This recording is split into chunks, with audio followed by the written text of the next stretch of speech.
You're dying of too much of something or too little of something. You're dying of too much of the things that cause disease and dysfunction and not enough of the things that cause you to thrive and optimize function.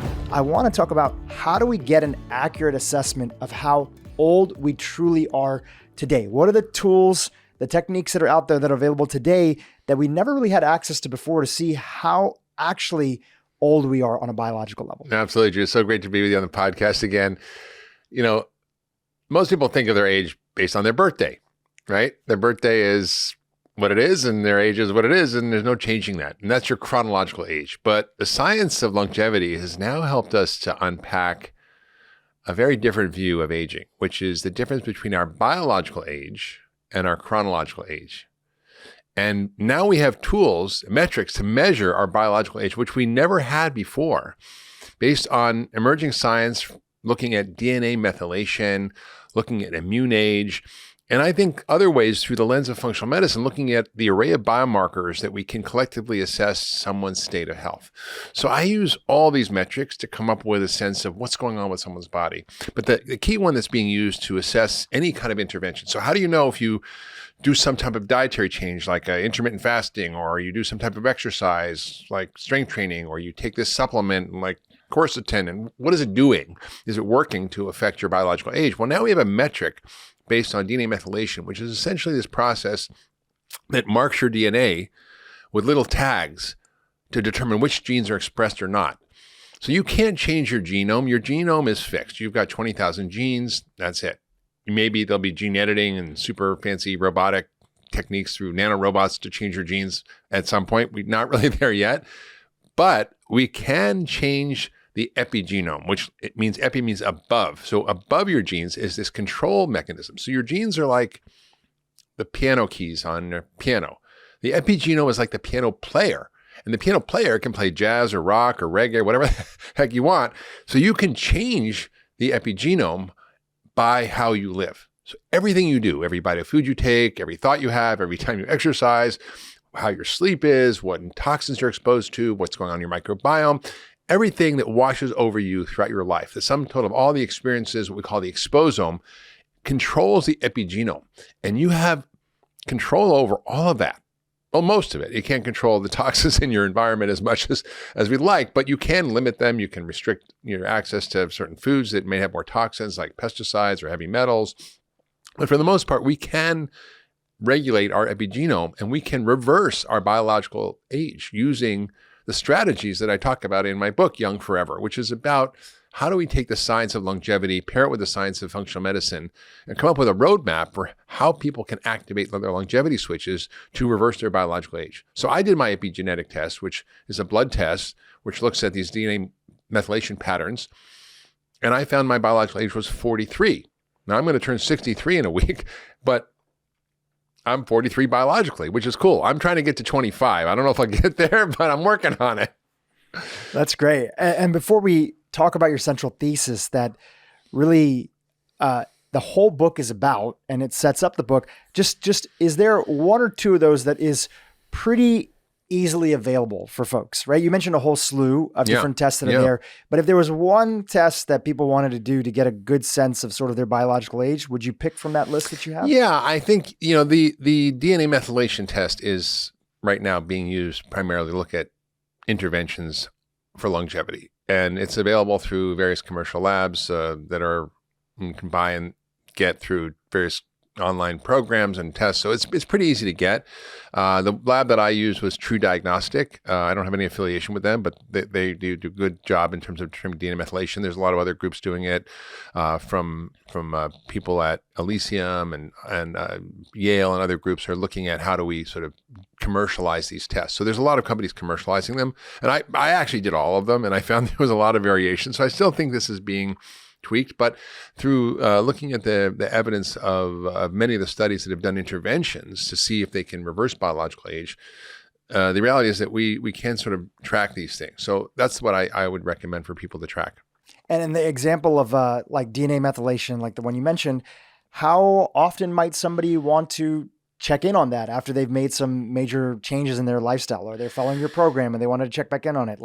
Well, we have a number of studies. 6 months? Yeah, it's a great question. We have a number of studies that reflect the changes in biological age with certain interventions. So some of them are a year long, like vitamin D might reverse biological age by a year. Some certain changes in diet may reverse biological age. Some interventions like quercetin and dasatinib, which was done at Mayo Clinic, reversed biological age by over a year in a sort of an intermediate term study, which is weeks. But the most impressive was the one done by Cara Fitzgerald and her group, which looked at a more aggressive dietary intervention, what I would call a functional medicine dietary intervention, which is an anti-inflammatory, detoxifying, phytochemical rich, DNA methylation supporting diet, along with a number of other lifestyle interventions. And in 8 weeks, they reversed biological age by 3 years. So it's not like you have to do this forever to get a result. You have to do interventions for a short time to see really remarkable changes in biological age. So I think we're still figuring this out, but the good news is that you can see changes relatively soon. So I wouldn't say you do this all the time, but maybe every 6 months, 12 months, depending on what you're doing with your lifestyle changes. Amazing. All right, let's set up the idea of the book. Aging is a disease. Yeah. Talk about that. In medical school, I certainly didn't learn that aging was a disease, and we don't think about treating aging as a disease. And in fact, it's considered kind of wrong to think about aging as a bad thing. It's called ageism, and people get very triggered by that. Yeah, be very triggered by that. But do you think that some of that is warranted? Yeah, I mean, I think we don't want to stigmatize people getting older, but that's different than biological aging. So you can get older, and yes, you're going to change your body, and things are going to happen, and you're going to get wrinkles. But the reality is that we can maintain our young biological age for a long, long time, and we've seen this in study after study. So I think when we talk about biological aging and aging as a disease, we're talking about these fundamental dysfunctions that happen as we get older that are not inevitable, right? So getting older is inevitable, but disease is not inevitable. And most of the things we see in our culture as people get older are phenomena that relate to underlying biological dysfunctions we call the hallmarks of aging, and that result in the diseases of aging: heart disease, cancer, diabetes, dementia. And what was remarkable as I was sort of researching the book was discovering that if we completely eliminated heart disease and cancer from the face of the earth, that we would maybe extend life by 3 to 5 years, which is insane. When you think about it, these are the two biggest killers on the planet. Why wouldn't we then live to be 120? It's because we're not addressing the other biological mechanisms underlying aging. And so if we do that, we might see a life extension not of 5 to 7 years, but of 20, 30, 40, 50 years. So maybe we can see us living to 120 or 130 or 150, which is not beyond the realm of possibility once we understand these mechanisms. And I see this. I see patients who are in their 30s and 40s who have a biological age of 70. And I see people who are 70 or 80 who have a biological age of 50 or 40. So we have the potential to do this if we take advantage of the science of longevity and apply the principles that are addressing the hallmarks of aging and the causes of the hallmarks of aging. So there's been a lot of books written on the topic of longevity, and it's a hot sort of area that people want to explore. What is unique about your approach with this book is sort of the functional medicine approach to aging. Can you chat a little bit about that? For sure. How does that lens shape how you look at this world of aging? One of the exciting things for me as I began to research deep into in longevity research is this framework of the hallmarks of aging, which are 9. I added 1, 10, which is the microbiome. We can talk about those in detail, but these are the phenomena that go wrong: damage to our DNA, change in our immune system and inflammation, nutrient sensing pathways, telomere shortening, epigenetic changes. And there's a whole list of these problems that we now have identified that go wrong in the body that then result in the things we see as aging, all the diseases of aging. But, it's sort of like the blind man and the elephant. Everybody's talking about these things, and let's take a drug to fix our mitochondria, or to suppress mTOR, or to increase telomere length, or to kill zombie cells, or all these different things that could be treatments for these hallmarks of aging. But from a functional medicine perspective, the question is what's the cause? So if the hallmarks of aging cause the disease of aging, what causes the hallmarks of aging? So let's go way upstream to look at the cause of the cause of the cause. So that's where functional medicine comes in, which is looking at what are the fundamental drivers of disease, which is essentially comes down to two things. You're dying of too much of something or too little of something. You're dying of too much of the bad stuff and not enough of the good stuff. You're dying of too much of the things that cause disease and dysfunction and not enough of the things that cause you to thrive and optimize function. And it's really that simple. So from the lens of functional medicine, we look at the causes of the hallmarks, which are our diet, toxins, stress, physical and psychological stress, our microbiome and microbes, and various kinds of allergens and other insults that the body has, as well as the deficiency of things that we need to function right. We need the right food. And this is really important. And there's an array of phytochemicals that aren't considered essential, but that I believe are truly essential for biological health. So they may not be like nutrients or vitamin or mineral that if you get a lack of it, you get a deficiency disease like rickets or scurvy. But if you don't have these over the long time, you get what we call a long latency deficiency disease. In other words, if you don't have enough of the right phytonutrients over time, your biology can't function optimally and you age faster. So we need the right nutrients. We need the right types of exercise, sleep, rest, community, purpose, meaning. There's a whole list of these ingredients for health. So we have to remove the impediments for health and add the ingredients for health. And that allows the body to thrive. So functional medicine is the science of creating health, not treating problems. It's actually the opposite. It's actually giving the body a chance for its own innate healing system to be activated, which then will naturally create health and reverse biological age. So let's just do a little quick teaser on some of those. You said functional medicine is looking at what are we not having enough of and what is also getting in the way, right? Like what do we need to add more of and what do we potentially need to remove? Yeah. So in the category of removal, what are like 3 of the top things that you see today, right? There's a whole list of them, but what are 3 of the top things that you see today that are creating an accelerated aging for most people? In fact, it's so accelerated that you have to really go far and wide. And you talk about some stories inside of the book, which we'll chat about here. You have to really go far and wide and maybe travel to some foreign countries to really find groups and communities who are actually maybe aging in a more normal way. But what are 3 things you think today that are going on that are accelerating aging? Well, clearly, far and above everything else is our diet.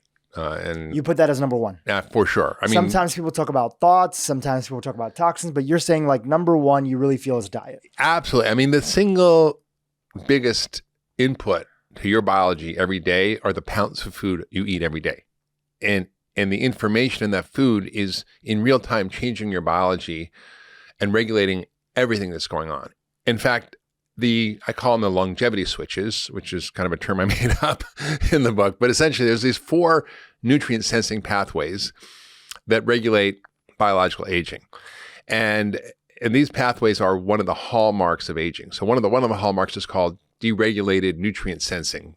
It's a big mumbo jumbo of medical language, but essentially it means your body and food are not working together to create health. And so these pathways, when they're not properly tuned up, will drive all the other hallmarks. So for example, the amount of starch and sugar in our diet is driving increase in insulin signaling pathways. So insulin goes up, and this insulin creates this cascade that drives all the disease of aging. So insulin resistance and poor metabolic health, which affects now over 93% of the population, according to a new study, is the biggest driver of heart disease, of cancer, of diabetes, and dementia, and not to mention all the other problems like depression and infertility and so many other problems that occur from insulin resistance. So this is the biggest phenomenon that's happening globally, which is caused by our ultra-processed diet, which is about 60% of our calories in America. And processed food could be sardines in a can or a can of tomatoes. That's not necessarily bad, but ultra-processed food means that they take these raw materials from industrial agriculture, corn and soy and wheat, and they highly process them into components that you wouldn't have in your kitchen, and they recombine them into things that are food-like substances. And I've written about this. I've written, I think, more books than I probably should have on food and nutrition. So a lot of the fast food that's out there, a lot of the grocery store in the sort of inner aisles that are like highly packaged foods. Yeah, all of that. Yeah, all of that is so bad for you. And if you look at the label of ingredients and you can't recognize what it is with covering the front of the package, you shouldn't eat it, right? and whether it's a corn dog or a Pop-Tart, you may not be able to tell the difference looking at just the ingredients on the label. So that's the biggest driver of so many of these deregulated nutrient sensing pathways. The other is just the constant influx of food. So we eat all day long. we snack, we eat before bed, and then we eat when we wake up. And this doesn't give our body a rest. And so that activates this pathway called mTOR. mTOR is really important, one of the 4 longevity switches. First is insulin signaling, then it's mTOR. mTOR is activated by protein and also by sugar. And when it's overactivated, it actually can drive cancer and prevent your body from repairing and healing itself. So you need to give your body a break from eating and inhibit mTOR, which then allows this process called autophagy, which essentially means self-cannibalism. So what's really exciting is our body has these innate repair mechanisms. We have the ability to clean up waste. We have the ability to rebuild new tissues. We have this, I can think of it. You cut your skin and all of a sudden your body then makes new skin, which is kind of a miracle, right? This is going on inside your body too, but we don't allow that to happen. Imagine if you had a cut on your skin, you kept scraping it and digging at it and it would never heal. That's exactly what we do with this constant influx of food. So we have to give our bodies a break so we can activate this process of self-cleaning, recycling, and repair. And this is called autophagy. Now, you can't do that all the time because if you weren't eating all the time, you're going to starve to death. So you need to sort of have this Goldilocks balance between stimulating mTOR to create protein synthesis to build muscle, but also inhibit it at times by not eating. We call it time-restricted eating, intermittent fasting. There's a lot of ways to do it. That activates autophagy, which then creates this self-cleaning process. So think about it like it's basically this cleanup crew that comes in and cleans up all the garbage and gets rid of old proteins and old, inflammatory stuff, and then builds new stuff. So it's like you've got this building construction crew and this demolition crew, and you need both to actually maintain your health and create longevity. So food is the biggest single thing, and we can talk a long time about how to use food to activate all the longevity switches properly. And the other big thing that I think is driving our disease states is lack of exercise. I mean, most of us are not using our bodies as they were meant to be used. We don't carry and lift things anymore. We don't, run anymore, chasing animals to go kill them and eat them like we used to as hunter-gatherers. So our bodies are not being used and are not fit. And that lack of exercise creates this horrible set of consequences that drives disease across the whole spectrum of illness, whether it's dementia or diabetes or heart disease or cancer and many, many other problems. So exercise, the right kind of exercise, strength training and cardiovascular fitness are medicines, just like food is medicine, exercise is medicine that activates also these longevity switches and pathways. And it also works through these 4 longevity switches, mTOR, insulin signaling, another one called sirtuins, which we can talk about, and AMPK, which is regulated by sugar and so forth. So we have all these redundant pathways that are designed to work together to repair DNA, to shut off inflammation, to clean up old parts, to build muscle, to all these great things that our body needs to do so we can maintain our health. And what's so exciting now is we know how to turn the dials on these switches. It's like a jet plane. You go in the jet plane and it's like a little overwhelming and you see the cockpit and you go, man, that guy's going to fly this thing. It's got 4,000 dials and switches. I hope we can take off and land. But your body's the same way. And then the beautiful thing is, though, learning a few simple principles, you can keep the thing running without a whole lot of effort if you just know what to do. So you covered 2. You covered food, which is eating too much, and also taking a break from food. Autophagy. Yeah. You covered also the category of not moving. Yeah. Do you want to throw in a third bonus? For sure. one? And this is a little bit of a kind of outside left field thing, which I added as one of the 10 hallmarks of aging, not just 9, which is the microbiome. And I add the microbiome because it is such a key part of our health, and it degrades as we age, and our diet does not feed the microbiome properly with the right types of fiber and phytochemicals and polyphenols. And we do so many things to disturb our gut. And when we have a disturbed microbiome, it's a huge generator of inflammation in the body. And as we can talk about later, inflammation is also one of the hallmarks of aging, but it's also one of the most important hallmarks of aging because it drives dysfunction in all the other hallmarks of aging. So if you were to call out one hallmark of aging, that's both the cause and the result of all the other hallmarks, it's inflammation. And the gut is a huge source of inflammation for so many people because most of us, to one degree or another, have a disturbed gut microbiome and leaky gut, and that causes inflammation, obesity, and aging at a rapid level. And we see this from the data. If you actually look at the data on aging, you see that as people get older, their microbiome is worse. And when they're older and sicker, their microbiome is even worse. So we can learn how to repair and heal and rebuild our microbiome through the lens of functional medicine. It's one of the greatest contributions, I think, of functional medicine to the field of medicine is understanding how to fix our gut. I love it. So I think it's just worthwhile to just repeat maybe, and if you don't have it in front of you, I think I have the list right over here. Just the 10 hallmarks of aging. Again, you already covered one of them, which is the microbiome, right? Sure, I'll give you like a bullet point. And a little bullet point for each one. I think that'd be super helpful. So a lot of things go wrong and in no particular order. We have damage to our DNA. Every day we get 100,000 little hits, death by 1,000 cuts. And what would be examples of things that would damage toxins, our DNA? Poor diet, stress, the microbiome insults, all these things create little nicks on our DNA. And we have a whole repair system that goes in and fixes it. And so that has to happen well. So problems with DNA repair. Epigenetic changes, we talked a little bit about the exposome, washing of our DNA and marking our genes and regulating which genes get turned on or off. So there's degradation in our epigenome. There's also the development of what we call senescent cells. Senescent cells are cells that don't die. And most of the time when your cells are done doing their job, you have this process called apoptosis. They die, you get recycled and all is good. But sometimes, like zombies, they don't die. And there's many reasons for it. Again, the too much of something that we don't need and not enough of the things that we do need accelerates this process. And you get these zombie cells, which produce this whole inflammatory cascade that accelerates inflammation, accelerates aging, and also causes other cells to become zombie cells, right? So they don't die and they just keep going. We also have the deregulated nutrient sensing pathways that I talked about, mTOR, AMPK, sirtuins, and insulin signaling, these 4 pathways that are really key and really are importantly regulated by food, which is why it's so important. There's mitochondrial dysfunction, so degradation of our mitochondria and how they work, which is our energy factories. So our ability to produce energy, have energy, make energy, all gets degraded. And there's many ways to improve and enhance the function of your mitochondria, which we go through in the book.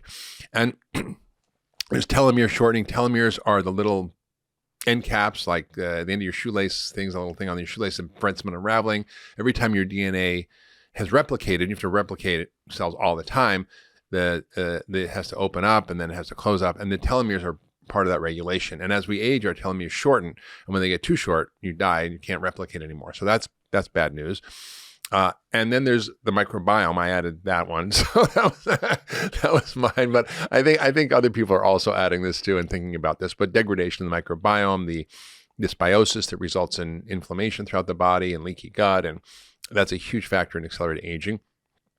Next one is the inflammaging. Inflammaging is one of the most important ones because we have the phenomena of inflammation as the key driver of almost all age-related disease. So if you look at heart disease, cancer, diabetes, dementia, these are all diseases of inflammation. And so is depression and autism and obviously autoimmune diseases and so many things that go wrong are diseases of inflammation. So inflammation is both an accelerator of all the other hallmarks and is caused by dysfunction in all the other hallmarks. So for example, if you eat too much sugar, it dysregulates the nutrient sensing pathways in such a way that accelerates inflammation. But also if you have inflammation, it accelerates insulin resistance. So it's kind of like all one big web-like kind of mishmash of things. And the hallmarks are not separate. They all are dynamically interacting and affecting each other. Was that 10? Or did I miss one? I think that was 10. Okay. Yeah. I can't count. 10. I wasn't counting, but I think that's all of them. I want to zoom out for a second. There's a lot of really smart people that are working in this space. Many of them are your peers, your colleagues, your friends, people that you know. And how would you contrast sort of what you're bringing to the table with this lens and view compared to a lot of what has been talked about in the space of longevity, right? Just using a compare and contrast, because I think it's a nice opportunity to contextualize what you're talking about, because some of the things that you're saying, they kind of feel like no-brainers to people. Yeah. But in another way, when you really zoom out, there's a sense when you're reading this book that this is actually kind of like a fundamentally different approach. It really is different because what I think is unique about my approach is two things. Three things. One is I see the world through the lens of systems biology and zoom out to see the interconnections between everything.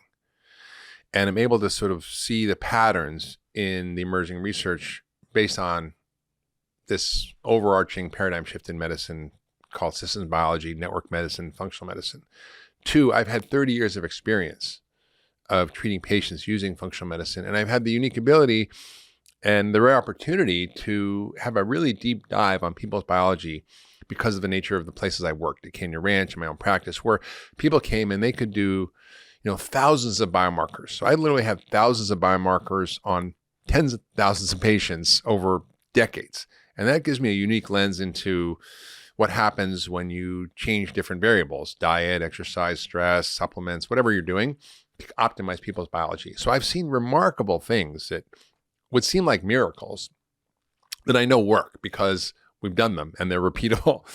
And I think taking that experience and overlaying it with the science of longevity, it helps me to understand things a little bit differently and a little bit in more depth, and then provide a clinical roadmap of how people can take advantage of the science step by step, how they can identify what's going on in their bodies, their biological age, their imbalances, what's going on with the hallmarks, and then give very prescriptive strategies and a roadmap to correct these problems and to optimize their health.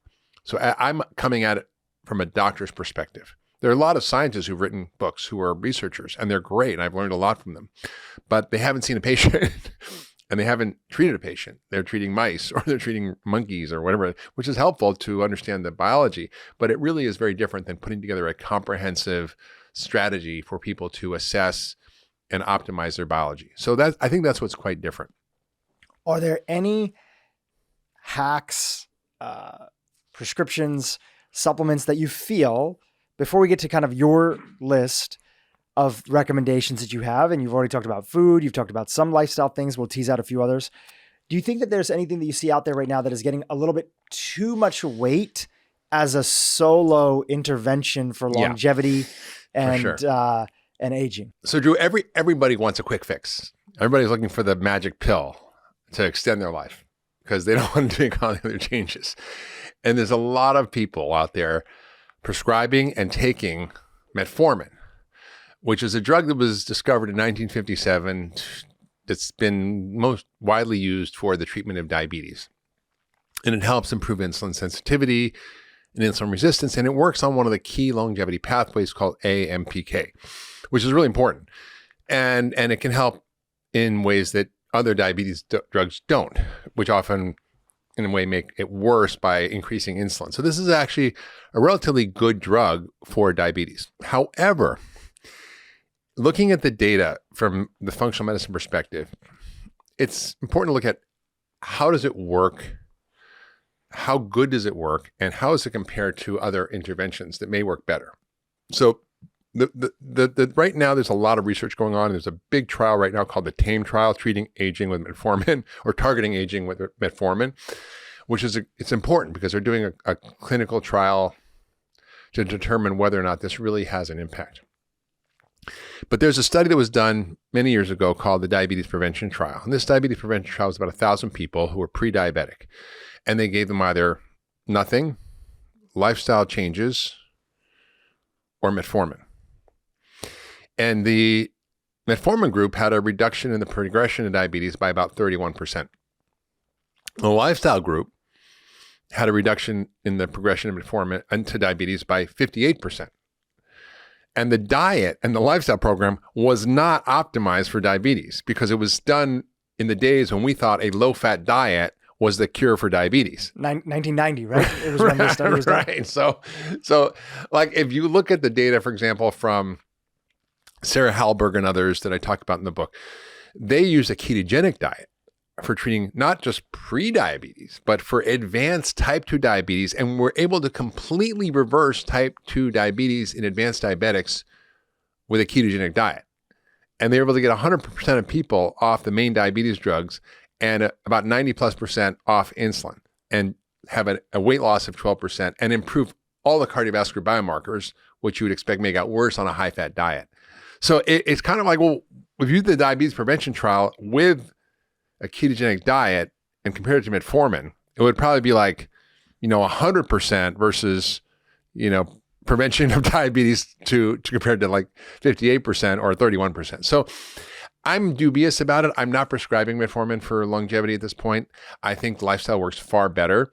Now, there may be people I might use it in who have diabetes. We're working on an interim strategy, but I share a story in the book. I've shared it before, but it's just such a remarkable story of this woman, Janice, who shows the power of what food can do to reverse biological aging and to cure, not just prevent, not just treat, but to cure. And I'm saying that deliberately, many chronic diseases of aging. So this woman was 66. She came to Cleveland Clinic and joined our Functioning for Life program. It was a group program, not even a one-on-one doctor's visit. And it was based on the 10-day detox diet, which essentially is a very low glycemic, 50% fat, not keto, but higher fat, phytochemical rich, high fiber, anti-inflammatory detoxifying diet. In 3 days, by the way, she had a BMI of 43, so that's huge. Obesity's 30, severe obesity is 40, and she was very, very overweight. She had type 2 diabetes for 10 years on insulin. She had heart failure. Her kidneys were failing. Her liver was fatty. She had high blood pressure. She was on a pile of meds, $20,000 copay a year.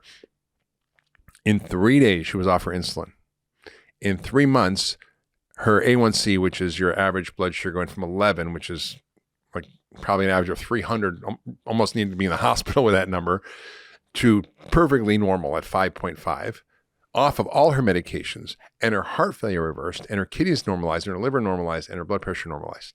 And then in a year, she lost 116 pounds, and all her diseases went away, and she reversed her biological age, and she got off all her medications. Now, I could have given her all the metformin in the world, and none of that would have happened. And she was already on all that stuff, and it wasn't working. Those managed diseases, I don't want to manage disease. I want to reverse them by creating health. We didn't treat any one of her diseases. I just optimized her health and created health. And as a side effect, the diseases went away. So that's the beauty of functional medicine. I don't have to know anything about the diseases that I'm treating, but I do, obviously, because I'm a doctor.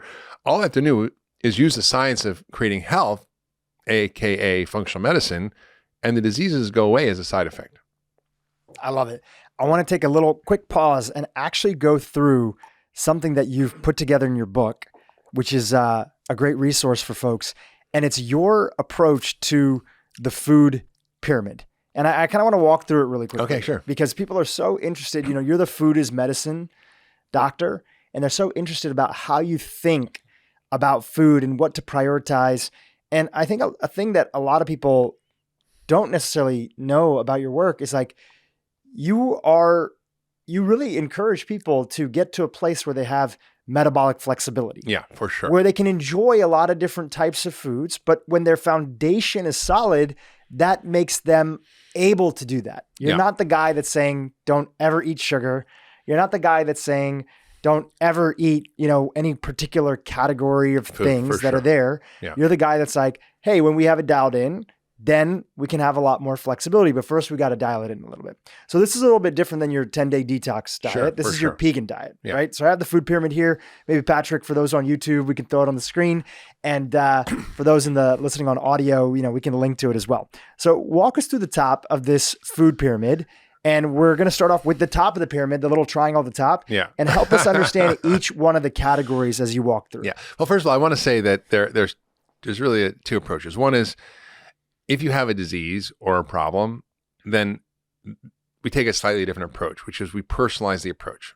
So, for example, if you're an advanced type 2 diabetic, there's zero tolerance for deviation from a certain type of way of eating if you want to reverse the diabetes until you are metabolically flexible or metabolically resilient. So the key is not to be restrictive, but to optimize your biology, tune your body up so it can run 200 miles an hour and not go at 3 miles an hour like most people's metabolic processes go. So how do we tune up your biology? That's really key. And how do we personalize it based on what's going on with you? But for the general population, you can achieve metabolic resilience without having to be too extreme.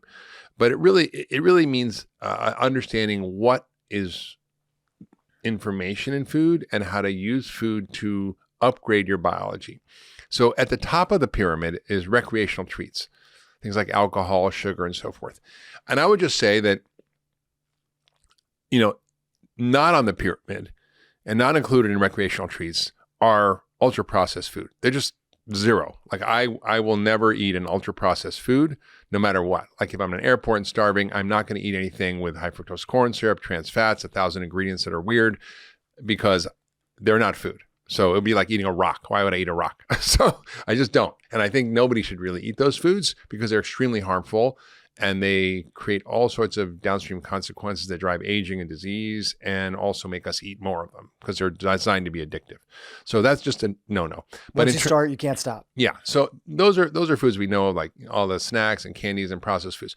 The things that are okay are things like sugar in small amounts. They're recreational treats. So for example, I like to drink tequila. I'm not going to have it for breakfast, lunch, and dinner. I'm not going to have a bottle every day, but I might have a shot a couple of times a week or maybe a couple of times a month. This is probably how much I actually have. Sugar, same thing. It's not you never have it. Like on Thanksgiving, I'm going to have a nice gathering and I'm going to have pecan pie because I love pecan pie, but I don't really eat pecan pie except on Thanksgiving, right? But I know I'm exercising, I'm eating well, my insulin levels are low, my lipids are good, my hormones are balanced. So I can actually tolerate more stress, more biological stress from the food because it is a stress to eat these foods. Alcohol, the same thing. So I think recreational treats are fine, but they should be seen as, like a special kind of thing that you don't do on a regular or daily basis. And then the next category is, things that we can use that are designed to upgrade our health. And these can sort of be mixed with all the other foods, but spices and herbs are really important because they contain so many phytochemicals. So I was in Sardinia and in Ikaria researching my book on longevity. And I went to Ikaria and they had this incredible tea they served me. That's just because they have so much of this wild sage growing everywhere. And, they don't have a lot of money, but they live in this abundant world where they harvest all these greens. They have summer greens, winter greens, all these wild herbs. And wild food has way more phytochemicals. So they make this wild sage tea that is yummy and tasty and turns out has as many of the powerful phytochemicals that are in green tea, these catechins, which we know increase longevity through many of these longevity pathways. So I'm drinking this wild sage tea, and that's really helpful. Or you can use like Indian food, for example, it's full of spices like curcumin and pepper and all sorts of these wonderful spices that upgrade your biology and improve inflammation and are antioxidants and help your microbiome. So I include a lot of herbs and spices. And then I think the next is, eating grains and beans. Now, grains and beans are not part of our diet from an evolutionary point of view. We really didn't have them in our diet. But I do think there are certain grains and beans that can be part of a healthy diet. And this is very personal. If you're metabolically healthy, you can tolerate more of them. If you have insulin resistance or diabetes, you have to be careful at how you're eating them, what you're eating them with, and so forth. And you can now measure what's going on. You don't have to guess anymore. There's companies like Levels that have these continuous glucose monitors, and you can track what's happening in real time to your biology. So say, I'm going to have a cup of brown rice because that seems like a healthy food. Okay, great. Do it. See what happens. If your blood sugar goes through the roof, it's not working for you. And it also depends on your microbiome too. We know from studies from Israel and other places that the microbiome will affect how any particular food affects your blood sugar. That's a whole other conversation, but our microbiome plays a role as well. So you need to track your own numbers. And I think part of the exciting thing about longevity research is these biosensors that are emerging. And we have them, we wear them, an Oura Ring or an Apple Watch or a Fitbit or a Whoop, or these implantable ones that are coming that may detect over 1,000 biomarkers, the continuous glucose monitors, which are available now, which are pretty fun to track and see what's actually happening. So I think there are certain ways to eat beans and grains. And I say, eat weird grains, eat weird beans. You want the more heirloom kinds. You want the kinds that are not super high in starch. So for example, we were with our friend Jeff Bland the other day, who's, the father of functional medicine, and he's started producing this ancient grain from 100-year-old seeds. Which is really a fruit. It's really a fruit, right? But it's a flour. I think it's a flour. Yeah. And it's a Himalayan tartary buckwheat. And I don't know why they call it wheat because it's nothing to do with wheat, but it's basically this ancient grain-like substance compound that's grown in the Himalayas that is full of 132 phytochemicals. It's very high in protein, very high in microbiome beneficial fibers and phytochemicals. It has compounds that are found nowhere else in nature.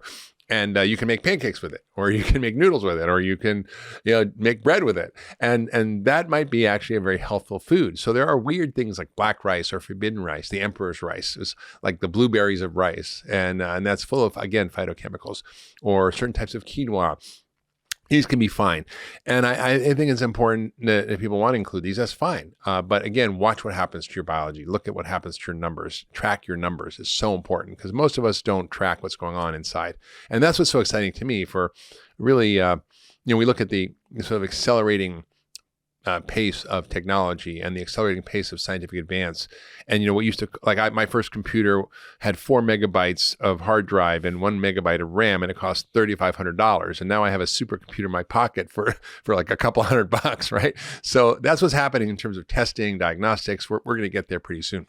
So one clarification, just as you're going through this list, spices and herbs is listed above beans and legumes, but you want spices and herbs to be frequent in our diet. It's just that the quantity, you're not going to really eat that much spices and herbs. It's based on volume too. Yeah, it's based on volume, right? Awesome. And then down next is the sort of fruit and starchy vegetables. So again, depending on what's going on with you, if you're a type 2 diabetic, you might not tolerate a lot of fruit, or you might only tolerate certain fruits like berries, but not bananas, or you might, tolerate certain types of potatoes like purple Peruvian potatoes, but not Yukon big starchy potatoes. So I encourage people to track what's going on. But I personally find that if I don't eat them, that I don't function well. So I need some degree of starchy vegetables. So I have like Japanese purple sweet potatoes. I have kind of weird, I call them weird and ugly vegetables because they're, again, more heirloom. They're more richer in phytochemicals. And the beautiful thing about phytochemicals and food as medicine is that the flavor of the food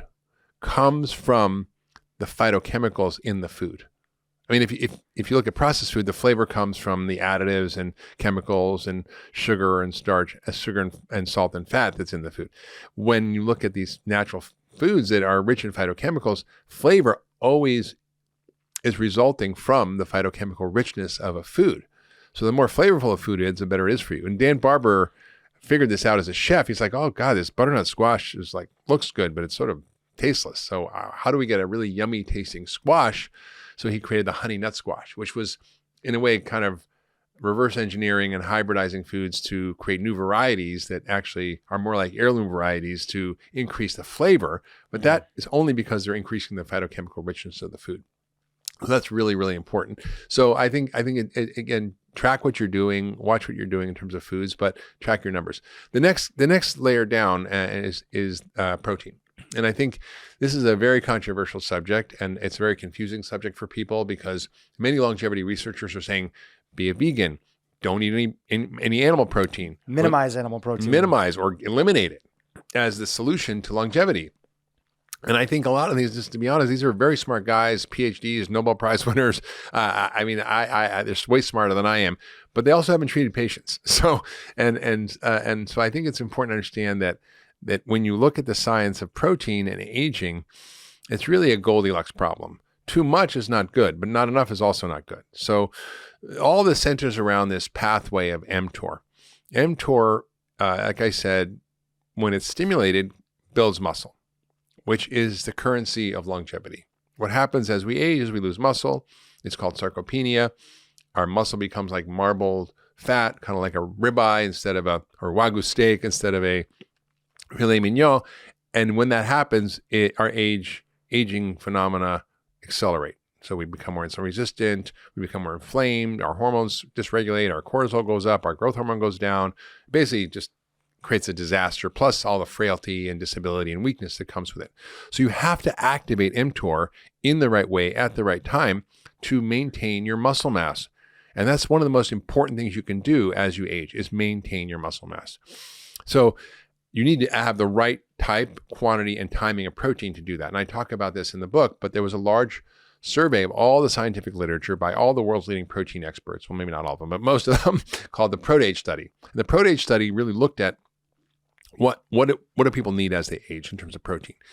And it turns out that we need a lot more and we need a lot higher quality protein than most people are getting as we age. And high quality means has the right amount of the muscle stimulating amino acids, which are the branch chain amino acids, particularly one called leucine, which happens to be very low in plant proteins. Now you can get enough of it in plant proteins, but you have to eat large volumes, or you have to eat high amounts of highly processed plant protein powders, which is another way to do it if you really are committed to being a vegan. Or adding branched chain amino acid supplements, or adding For example, certain things like amino acid complex, which is a research product that came out of Europe that has high levels of leucine and all the amino acids to stimulate muscle synthesis and is used in treating sarcopenia. There's ways to hack this, but you need to have at least not 0.8 grams per kilo, which is the minimum amount to not get a protein deficiency disease. So we say, oh, you need 0.8. That's most people are getting more than that. You need actually probably 1.2, 1.5, even 2 grams per kilo as you age, depending on your activity level and exercise level, to maintain muscle mass.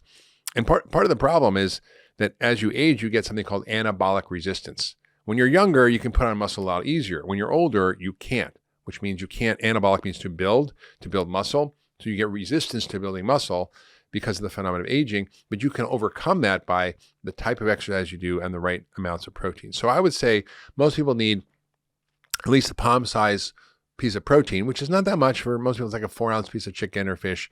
So if you have that, or grass-fed or regeneratively raised steaks, those can be very effective in maintaining and building muscle as we age. So that's important to get adequate amounts of protein. And then the bottom, which is the most abundant and the most important, I think, layer of the pyramid, is the source of all the phytochemicals. And these are all the colorful fruits and vegetables, which are rich in medicinal compounds that have been shown through many mechanisms to regulate so many of these hallmarks of aging and longevity pathways. And they're being studied, whether it's quercetin that reverses biological age, or resveratrol, or things like fisetin, which is from strawberries that kills zombie cells. So many of these longevity pathways are regulated by these phytochemicals. So you want a rich array of phytochemicals. And the best way to do that is to eat as many wild foods as you can, which is hard for most people. And that was what I found in Ikaria. They actually ate a lot of wild foods. They ate wild mushrooms. They had wild tea. They had lots of greens, wild greens, summer greens, winter greens. So they had every day as part of their diet. Even if you go to a restaurant, you get wild greens on the menu. It was amazing. And so wild foods are rich in these compounds. And they also eat animals that eat wild foods. So the animals actually take these compounds up from the food they're eating, and these phytochemicals end up in the meat and the milk of these animals. So in Sardinia, they had a lot of goat cheese and sheep cheese and products, and they were very rich in these phytochemicals, which I believe helps enhance their longevity. So that's really key, and that should be probably 80% of your diet by volume. I call this a plant-rich diet as opposed to plant-based diet or plant-forward diet. You can do whatever you want, but I think it's very different than just being 100% vegan. Now you can do it, but it's very tough. And I can say after treating thousands of patients and many vegans over long periods of time, and also looking at the scientific literature, it's very hard to build and maintain the type of muscle you need as a vegan unless you are really proactive and understand the science of it and complement your diet with extra amino acids and extra types of plant proteins that are jacked up proteins. So I think it's possible, but it's very hard to do. That's super helpful, Mark. If we were to create almost like a pyramid for the things that are not dietary related, that you want people to be thinking about. Yeah. I know number one at the top, you've already mentioned it before, exercise would be right up there. Yeah. Right? What would you put next in that category? Hormesis. What's that, you're asking? I know what it is, but talk about it for the audience. And by the way, if we're thinking about it in terms of the triangle and kind of building up from there, would you even say that exercise is, obviously all these things go together, but in terms of prioritization, when you look at the world, there's been a lot more conversation about sleep, but do you think that most of your patients that come in that you still see today, they need to dial in exercise more than they need to dial in sleep, or is it pretty similar? I mean, listen, we all need 7-8 hours of sleep. And if you're not getting good quality sleep, you can't be well. You can't. So let's say exercise and sleep right up there on the top the ones. Exercise, sleep, and then stress reduction. The basic foundational lifestyle stuff I think is all key. And our mindset, our thoughts, our beliefs also regulate our biological aging. So all those are key, and we could talk about that for hours. But I think something unique that people don't know about is this idea of hormesis, which is a stress that doesn't kill you, that makes you stronger. So exercise is a form of hormesis we're all familiar with. You lift weights, you tear muscle, you build more muscle, you get bigger, stronger, and fitter, right? Which also creates extra mTOR in the body. Right. But it's just a temporary situation. It's temporary, right? Kind of like people eating protein. Right. And the fears around that is that, well, it's just a temporary situation and your body re-regulates. Exactly. Like I was like, mTOR, you don't want to activate mTOR, so you shouldn't exercise. Well, that's ridiculous, right? So it's really the Goldilocks problem. What's the right amount of activation of mTOR and right about of inhibition of mTOR. But hormesis is a beautiful concept that can be applied across a broad range of therapies. And you can use some of them that are super easy and accessible, and others that are maybe a little more difficult to get now, but will be part of medical care. So obviously diet can be a hormetic phenomena. If you restrict calories, it's a form of starvation. So if you don't eat for 12 or 14 or 16 hours a day, which is called time-restricted eating, your body sees that as a little bit of a stress. Oh, there's no food. Let me activate all my healing systems to compensate for that. So we have so many genes that are designed to protect us from starvation and help us live in periods of scarcity. We don't have many genes that help us deal with too much and abundance and excess, which we have now. So different kinds of modifications of the timing of our eating, whether it's calorie restriction, which is a little harder for people. I don't think most people can do that. Time-restricted eating, intermittent fasting, which could be a 24 or 36-hour fast a week, longer fasts. There's all kinds of ways of doing it. Fasting mimicking diets, keto diets, all do the same thing, which is they mimic starvation, and that's a stress. And that is the stress we know extends life more than any other known intervention. So if you restrict calories by 30%, you'll live 30% longer. Meaning if you restrict calories by 30%, you'll live to 120 years old based on animal studies. So this is a very important part of hormesis. The second is exercise, obviously, which we talked about. A third would be phytohormesis, which is including kind of these plant chemicals, which are not designed for human health. They're designed to protect the plant. They're their defenses. So there kind of can be little stresses that activate the body into a healing response. So a lot of phytochemicals is also an important phenomenon. We call that phytohormesis. And then there's other things which we can do, like I did this morning, which was take an ice cold shower, which sounds like a horrible thing to do in the morning, but it's better than a cup of coffee. And it really works to activate longevity switches. So hot and cold therapies. And I talk a lot about hormesis in the book, but saunas, hot baths, cold plunge, cold shower, these things are very activating for many different mechanisms. For example, a sauna will activate these things called heat shock proteins, which are designed to repair. One of the hallmarks I didn't talk about was damaged proteins. So that's one I missed. So you have a lot of damaged proteins as you age, and these misfolded dysfunctional proteins gum up your system, right?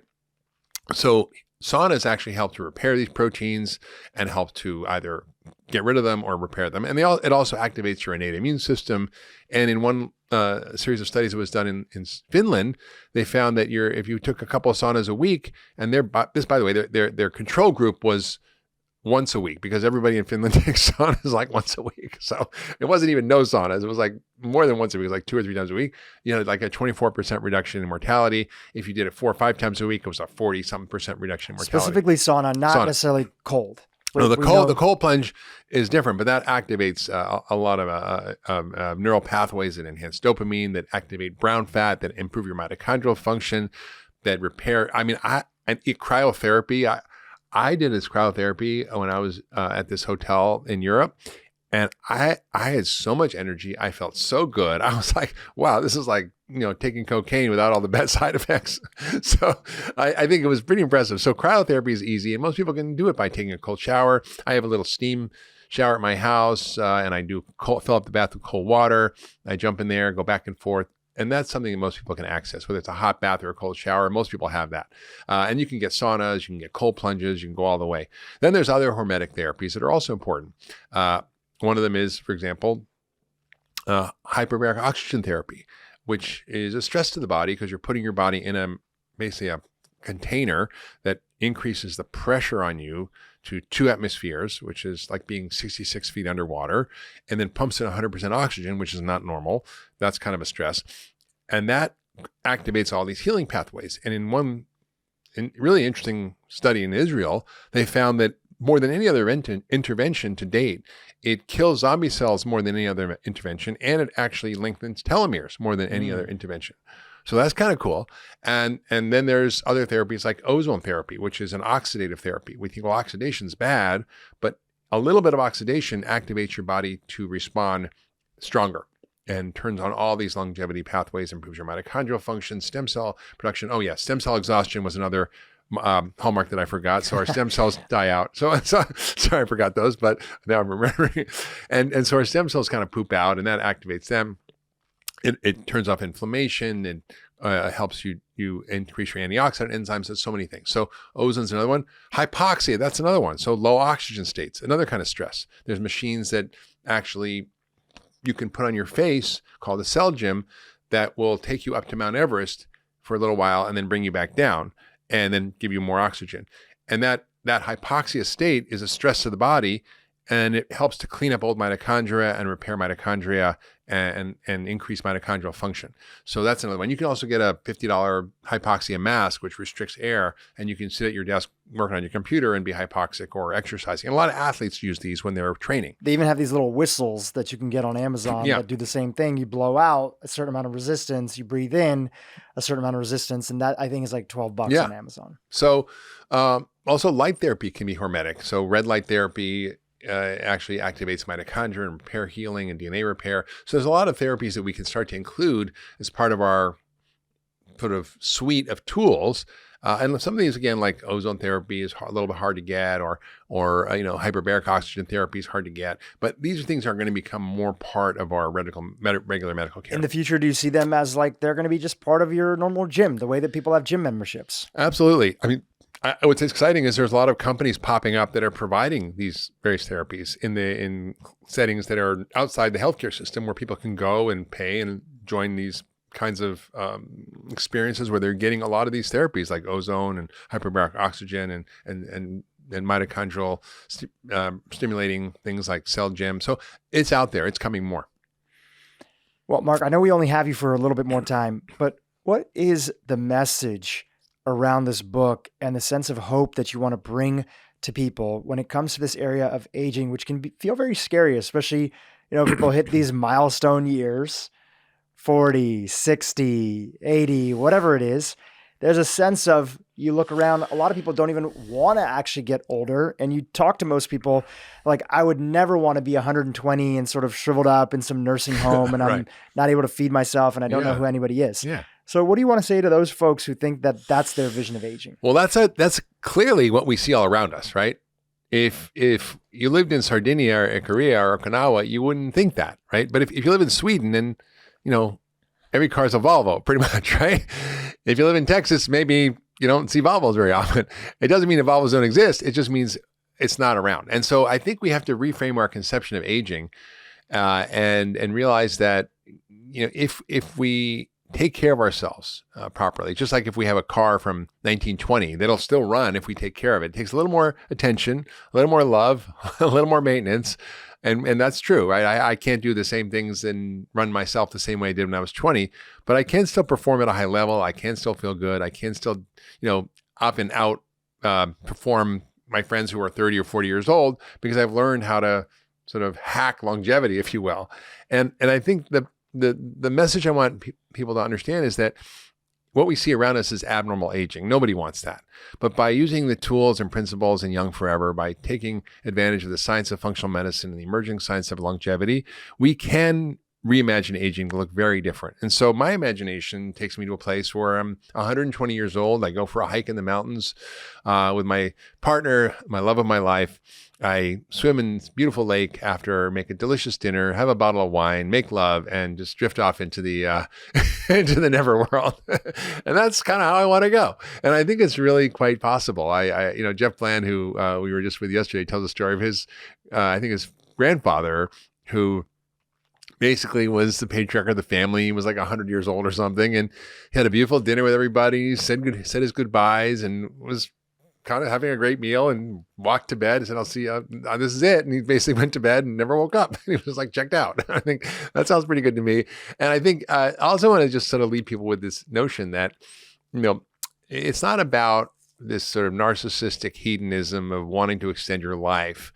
And it's not about doing it for the purpose of just selfish sort of purposes, but it's really about harvesting the incredible wisdom and insights and experience that happens as we age. So at 62, I'm going to be 63 in a week, I feel like I understand life better. I understand myself better. I understand how to be a better person, to be a better friend, a better father, a better partner, to give my contributions to the world, to have better impact.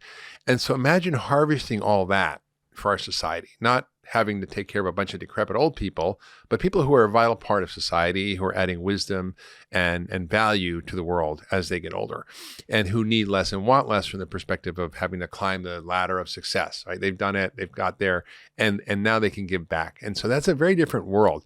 And just to kind of share a quick note about the economics of this, because you go, oh my God, what happens if we extend life and it's going to cost so much and the planet can't take it and it's going to be such a burden. And there's a lot of research actually looking at this kind of concept. And David Sinclair published a paper in Nature Aging talking about this. And I didn't understand half of it because it was this very complicated mathematical models that they used. But essentially what they said was if we extend life by 1 year, because we're going to be improving health and reducing the burden on the healthcare system, and we're going to be increasing productivity and value, by adding 1 year of life, we will add about $37 trillion of value to the economy. And if we extend life by 10 years, it's over $360 trillion. Now that's a lot of dough, right? I think that's more than the GDP of the entire world annually. So that's pretty impressive. And if we see it as a value add rather than as a cost, if we see it as a way of enhancing the value to society through the wisdom and experience of elders, well, I think that's a win. I love it. It's a hopeful message, and it's a great place to end off. The book is out or on pre-order, depending on when this podcast comes out there. Young Forever, The Secrets to Living Your Longest, Healthiest Life. Mark, what's one thing that you're going to do today? You have a whole day of press, podcasts, other stuff. You already took a cold shower, so you can't answer that. What's one other thing that you're going to do to set your longevity up for success today?